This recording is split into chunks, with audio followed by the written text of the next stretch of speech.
deep for a live. Yeah. Who makes you feel safe? Who makes you feel safe? Yeah. Who makes you feel safe? Who makes you feel safe? Who makes you feel safe? Feeling safe. The obvious one is Allah, so try not to. Yeah, that's. Are we talking about yeah. Let's go with the humans. Myself. That's good. That's the honest answer. Real talk. Yeah. I don't want to say my mum because she's not the person who makes me feel safe. I make myself feel safe. That's it's not my missus. It's me, I suppose. Yeah. Me. It's me. I'm the strongest. Got it. No, honestly, I don't want to say something for the sake of it. Who makes you feel strong? Yeah, you gotta be honest, bro. I like being around my business partners. I feel strong when I'm with my business partners. That's good. Yeah. Is it with me? Yeah. I'm feeling the strongest ever right now. What about you? Woo! I've got one. Go on then. I don't like that one. In the past year, what was the moment that you felt closest to Allah? That's last year. Last year, the moment I felt closest to Allah would have been. I know. Oh, it's just within the year as well because it's coming up next week. I felt the closest to Allah when Zachariah was born. Yeah. And those first 15, 20 minutes when he was struggling to breathe by himself. Bro, I didn't know where I was. It was just me and Allah, and I was just conversing with Allah for about 15 minutes. I was like, Allah, please. I was like trying to convince him, bro. Like, I was like, this is the situation right now. Like, I just need him to breathe. Can you please, like, whatever you do, just like, please. Like, I was like just having a conversation with Allah, and I felt so close to him there because I was like, I felt like he was listening. Obviously, he's always listening. I just felt like I've never had such a passionate conversation. Like, your son is there struggling to breathe, and it's life or death. And he's like, please, just allow him to breathe by himself. Because that was the moment I felt closest. What are you most thankful to Allah for this week? This week, family. That's nice. Yeah, always grateful. Family and waking up in a warm home, bro. That's nice. It. Like waking up in a home. Yeah, I'm not just saying that either. I literally had the conversation with Mrs. yesterday, just like the basic, like just practicing basic gratitude of like the smallest things. I just feel really grateful. Like it's just nice, yeah. So literally, yeah, just like a warm, you see we watch what's going on in the news and what's happening worldwide now. There's so much stuff going on, or they lead you to believe there's so much stuff going on. It's not like a nice feeling. I think when you just practice gratitude for the smallest of things, it's important in these times. Do you know what I mean? Go on, throw another one out, mate. I can use this as a whole segment. Who is your biggest cheerleader? That's a tough question. That's a tough question because again, I want to be honest. And please be honest.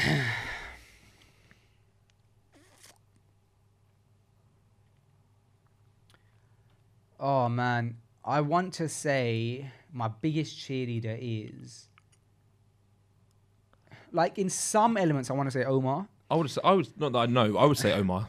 Yeah. For you. No, not for me. No. I speak to him a lot actually. But he seems outside in. He looks like he's a real that for you. Yeah. To be fair, I'll say. Do you know what? I'll say he's my true cheerleader. I'll tell you why. Yeah. Because he doesn't just cheerlead me. Yeah. He's honest enough to tell me when he thinks what I'm doing needs to be better. Yeah. And he's done that a lot recently. Like since COVID's hit, and I've had a lot of conversations with him about business with Freshly Garden and stuff, and just obviously explaining to him the situation and how things have been quite difficult. And he's not felt sympathy for me, bro. When we've done something great. Like when I showed him, last night I showed him that footage I just showed you, the new show that's coming out, the cooking show. I sent it to him and he FaceTimed me. He said, bro, this is amazing. There's a finesse on it. This is exactly how content Freshly Garden is. And he cheerleaded. He was like, this is amazing. It's great. I'm so excited to see the rest of it. And that was like him being a cheerleader. But there's been other times, bro, the last few months where he's gone, where I've come out of a meeting, bro. And I went, bro, just had a meeting with Boom. And it's like this. And he's looked at me, he's gone, like, why, bro? Like that's not what. Like he's like Freshly Garden needs to be like a media powerhouse. You guys need to be like creating your own content, like doing your thing. What like you need to be like you got this audience and it's so genuine and your audience is so passionate about Freshly Garden. Why are you not like doing this and doing that? And it's like almost killed my vibe. And we've almost had an argument after. But then in hindsight, I'm like, who else does that for you? Yeah, bro? yeah, of course. Who else does that for you? So I really respect that, man. Yeah, you need that. If you could give me a piece of advice on anything, what would it be? And I value your advice, man. I really do. If I could give you any kind of advice on anything, yeah.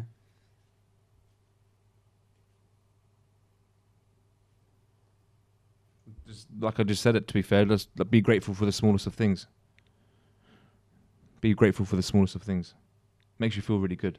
It's easy to overlook, right? Yeah, it really is. Like the basic things. Being able to sleep, being able to go to the toilet, being able to eat, all this kind of basic little stuff. It makes you feel great. That's my advice. Well, it's true, man. You mentioned like being able to go to the toilet and stuff, and it reminds me of that episode that we did with in quarantine. I did an episode with Ismail, who was talking about his battle with cancer, and he said that at one point he had to do all of that through a bag.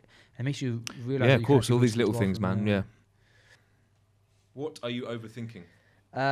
I'm currently, alhamdulillah, I'll be honest and say I'm not overthinking anything right now. But however, I'm an overthinker. Yeah. I'm proper, know what I'm like. Yeah. So I overthink everything. Good. At this current state, I'm not overthinking anything, and so I'm happy about that. Okay, amazing. Yeah, I'm really happy about that. How could you be better with your finances? That's a good question for someone who's... How could I be better with my finances? Not necessarily. Good question, isn't it?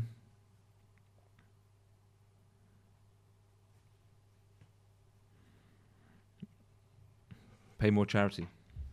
That's a good one. You can never give enough, right? It's a very good one. That's an amazing answer.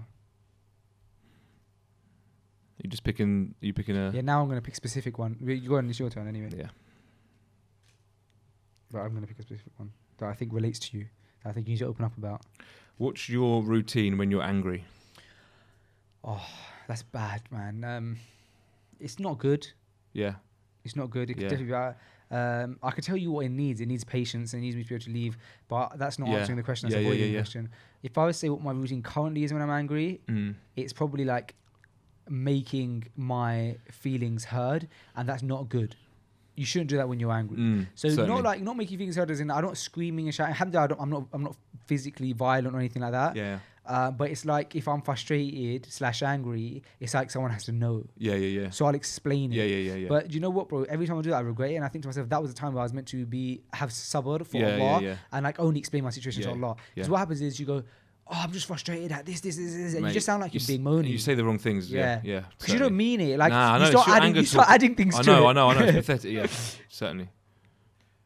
Oh, this is a good one. Oh, but I was gonna say, how can I help? That's good. How can I help? How can you help? Yeah. Make dua. That's good answer. Real talk. Yeah, make dua for me. What about keeping in touch with people do you find the hardest? Oh, I find that really difficult. Yeah. I find that really difficult. I think I find what I find the hardest about it is feeling like this is me being completely honest, and it makes me sound like a bad person, but I'm just going to be open and honest. Yeah. What I find the hardest about it is the fact that I feel like it slows down my productivity. Yeah. I feel like if I'm constantly having conversations with people, I'm not moving forward. And I feel like the reason, if there's any success in anything that I've done, freshly grounded, etc., it's been because I've had the ability to blank everything else out and become tunnel visioned and like almost say, okay, I only have enough space in my life for like 3 priorities, right? Like work, family, fitness, or work, family, fitness, Quran, for example. And so I'm like, and that's so much to squeeze in. It's like, how can I fit? And so I like maybe avoid keeping in touch with people, which is such a bad thing because I'm like, I like see other people maybe be slow in progress in something. Like it could be anything. Like for example, let's say you're starting a men's buyer store, and just because you're doing something that requires you to do something like keep in touch with someone, you've like missed a very special meeting, and because of that meeting, the knock-on effect is that now that meeting's gone to somebody else, and now that store has been given to somebody else, and now because of that one thing, you now have missed out on actually opening a whole store. It's crazy how it makes you think like that, but it's negative, bro, because there's only goodness that can come from like being a good person and having good character. But that's my honest response. Yeah, that's that, and I've never really explained that, to be fair. So that's quite a hard one. How do you deal with pressure? Peace and quiet. Really? Yeah. Really? Yeah. That's amazing. Yeah, peace and quiet. Do you think that's, as you've got older, you've learned that? I've learned that 100%. Really? To answer what your question about how you deal with anger, like I know how I need to. I know how to. Yeah, I definitely know how to deal with myself and handle myself with those things. Certainly, pressure, stress, all that kind of stuff. More so now. Yeah. So in an ideal situation, if you're feeling pressure, the ideal situation is that everyone can leave you alone. Yeah, Just or give I me- escape. Let me Oh, let me escape. Or you go and let me just have being with my own thoughts. I think taking time on things and just being in your own company with your own thoughts and that time and being patient. I think there's a lot to be said with that. Do you do that by perhaps like going for a walk? I don't in the mind. countryside? Literally, or wherever I am, I will distance myself from it and Wow. yeah, definitely. I'm not my best side when I'm stressed or got pressure on or angry. So if I can just remove myself from that completely and come back in a calmer state or a more well thought out state, yeah, definitely that. Wow. Yeah. What was a point in your life when you started believing in yourself? Amazing question. I feel a bit out saying that actually. What was the point in my life that I started believing in myself? Okay, I don't think there was a time in my life that I thought, oh, I'm believing in myself From now. that, yeah, but there was But times. I think now looking back on Yeah. it, I would say maybe episode 100 was a big one for I was me. going to say to you when you pulled off Yeah, that. episode 100 Yeah, was a big one for that's what I would say for you. Because like seeing, like there's one thing, bro, like right now me and you doing the podcast, right? But in this room is me, you, and some cameras. That's it. Yeah. Right? And even though there's like thousands of people who are going to be listening to it, we don't see them, so it's hard to always remember that. And that's why we're able to have a good laugh and like not feel conscious that people are listening, right? But in episode 100, it was the first time properly that I was able to physically see the people that we speak to, and it was like, wow, maybe we can.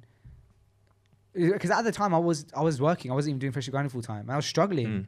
And so to see that, oh, we can turn this into a real thing where we have a consumer. I suppose back then I didn't think that, but now looking back at it, I probably think, oh, well, that's probably a turning point where I thought, oh, we can do this. Yeah. Okay, your question here. Good. Would you say that you are the same person in private as you are in public? Yeah. Oh, well, that's rubbish. I'm going to give you another question then. Yeah. Because I wanted You wanted to talk rather than say yes or no. Yeah, I can. Yeah. Well, give me Maybe another a different one. one. Yeah, fine. this is a quite generic one that you can choose to answer with whatever you want. What is weighing heavy on your heart right now? What is weighing heavy on my heart right now? Yeah, we'll end after that. Weighing heavy as in what's upsetting me? Just what you're thinking about, what's going on in your mind right now that's like quite like, you know, sometimes you something in the back of your head a bit, you know. Oh, The effect of COVID on my business. oh okay. That's the only. That's not that it's a troubling thought, but I'm very, very conscious of what's going on in the world, and I'm very conscious of just my business. Yeah, so that's the thing that's there. I think what's more worrying is like businesses that are like that are directly affected by it. Like I know you're directly affected by it, definitely. No, obviously, but I'm not going. I'm going to worry about my bit. You said what's more worrying. Obviously, that I find this more worrying than someone else's business. Yeah, no. What I meant by that, sorry, was like. You're like, what's more worrying? Yeah. Someone else's business could go. Cheers. What I mean by that is that I know what you're like. Yeah. And you're, no matter how rough it gets, you're going to put yourself out, inshallah. And what I mean is people are always going to need haircuts. Yeah. And so within that, there's always going to be people who want the best service. And that's what you guys provide. Whereas, look at stuff like cinemas, bro. My point in that is that, look, cinemas shut down, View and shut down those venues. And they probably won't ever be able to get themselves back out of it because of places like Netflix, because stuff like Netflix. No one can ever virtually cut your hair.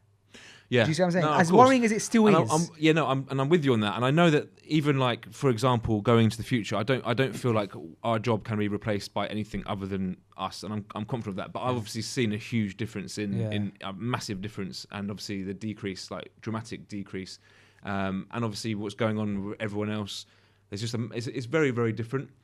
So it's not like my business suddenly has to close, but I don't think we're about to. I don't think things are about to get better for us, and it's just something very noticeable. Like numbers don't lie, it's like dramatically down, and that's the only thing that I'm aware of. But I'm so grateful that I can still open the door, and people have still got a job, and we're still pushing forward. So grateful. But that's the only kind of thing that I'd say is weighing heavy on my heart is the thought of what's. Do you know what? Not even just in a selfish way with my business, just what's going on with everyone and everyone's business and everyone's, and you know that's probably what's on my mind a little bit.